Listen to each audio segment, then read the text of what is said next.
I was thankful for the 88.7 kilos I lost during the fast and the 104 kilograms in total, but the journey is not over yet.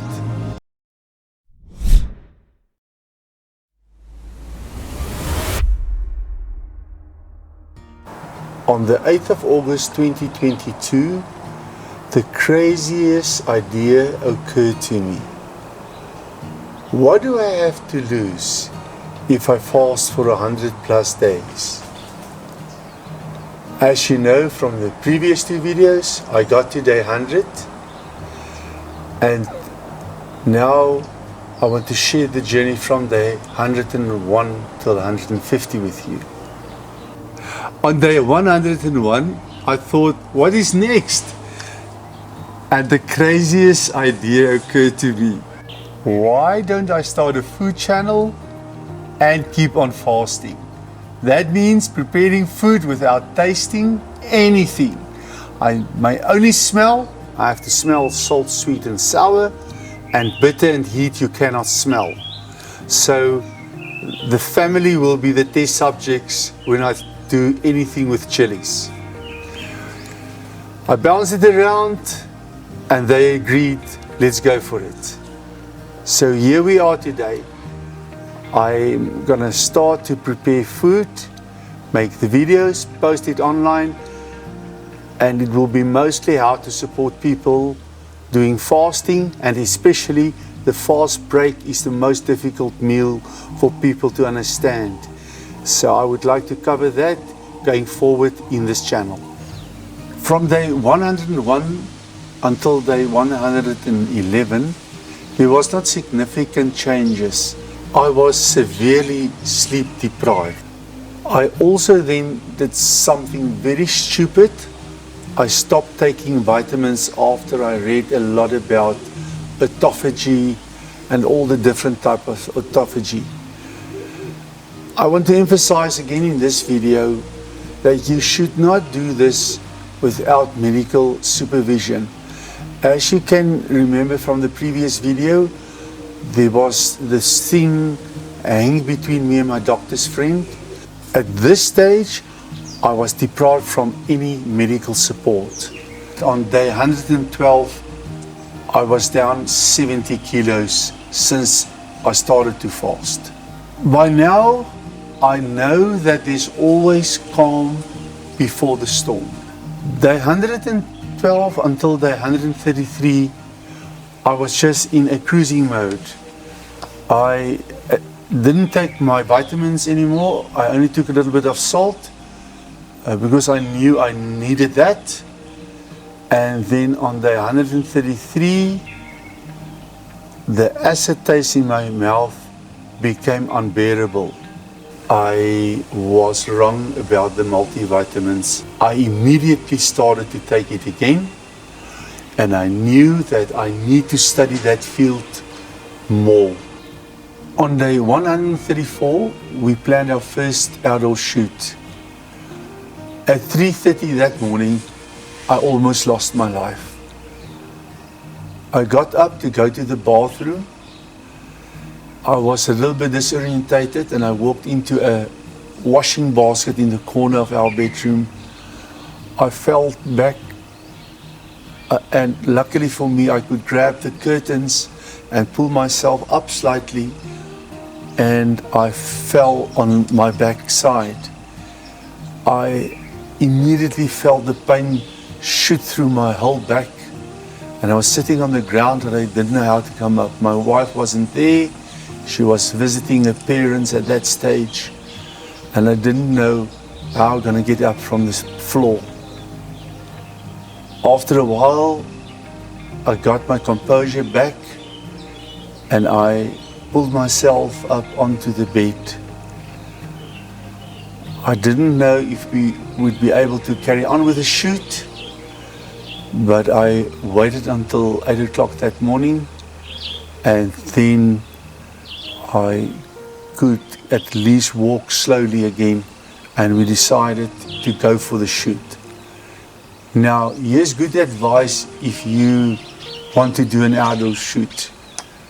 If you can't get a dedicated area for the period of your shoot and it's a public venue, don't do it. It was absolutely a disaster. Luckily for us, we had another appointment with a friend of mine staying close to the venue, where I took all the food and I prepared a little braai. That's a barbecue for our American friends. And we had this wonderful afternoon with friends. And I cannot overemphasize, surround you with people who wants to support you when you're trying to do intermittent fasting or any form of fasting. Because you don't want bad influence to spoil your dream. These friends of mine did not make it awkward. They understood that the chef, that's me, doesn't eat with the patrons. We had a wonderful afternoon, and I can tell you, surround yourself with people who wants to lift you up and not pull you down. On day 136, I took my two young ladies for the Christmas shopping. We had a splendid time. We went for breakfast. There was a lady who served us. She was astonished when she heard that I was not eating anything for 136 days. The rest of that day we spent chilling in the pool, and it was one of my best days past day 100. The next day, my sweetheart returned from a visit to her mom's. I took her for brunch. We then decided to go to the cheese factory and pick up some cheese. Due to relationships built since my 220 plus kilos days, I know most of the staff. They totally freaked out about how I look. One of the ladies said she can't wait to see me again. And honestly, the same for me.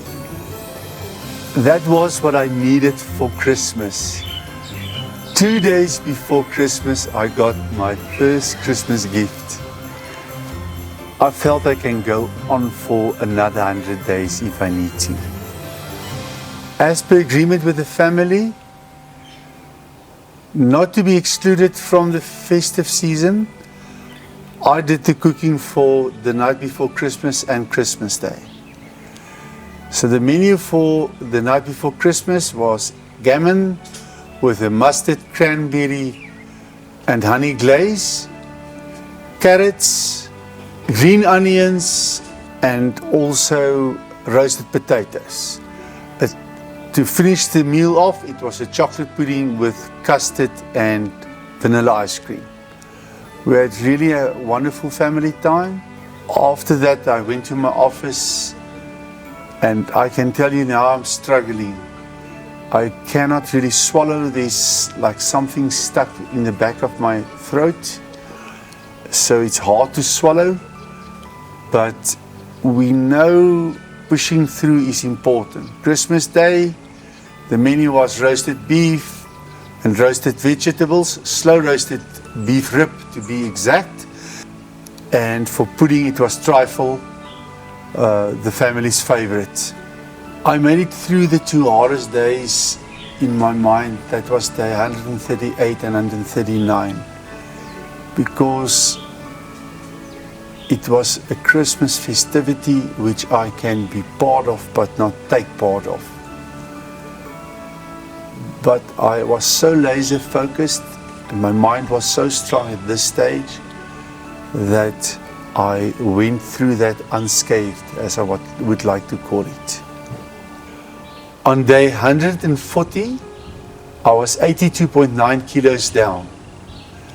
The sour taste in my mouth was decreasing, so the vitamins is starting to do the job. Late that afternoon of day 140, I had my first emotional breakdown since I started to fast. I was just overwhelmed with the whole festive season and everything I was doing. And I was sitting in my office and I was crying softly because I didn't want anyone in the house to know But my wife, with the sixth sense, heard it, and she came and she just helped me. And I really cried a lot. I can tell you now, if you're going through something like this, crying is okay. Emotions must be released. So once I've done the crying and I got back, I was just feeling better, and I knew that I can go another 10 days at least until day 150. That night, it was the best I slept in months. So on day 141, it was a new start for the rest of the day until 150. On day 144, I was down 85.9 kilos. And then it's again the tedious countdown until day 150. Nothing significant happened in the next 6 days. I just did my thing, having my vitamins, and continue not eating, drink my water. I wish I can tell you when I reached day 150, I was excited and I was so happy and thrilled. But honestly, I was just blasé about it. It is just another day on the journey, because I know the job is not done yet. I have to continue. I was thankful for the 88.7 kilos I lost during the fast and the 104 kilograms in total, but the journey is not over yet. The format of the video will change going forward as we're catching up to real time. So if you like to join me on this journey going forward, please like and subscribe, and remember, it's your life, live it.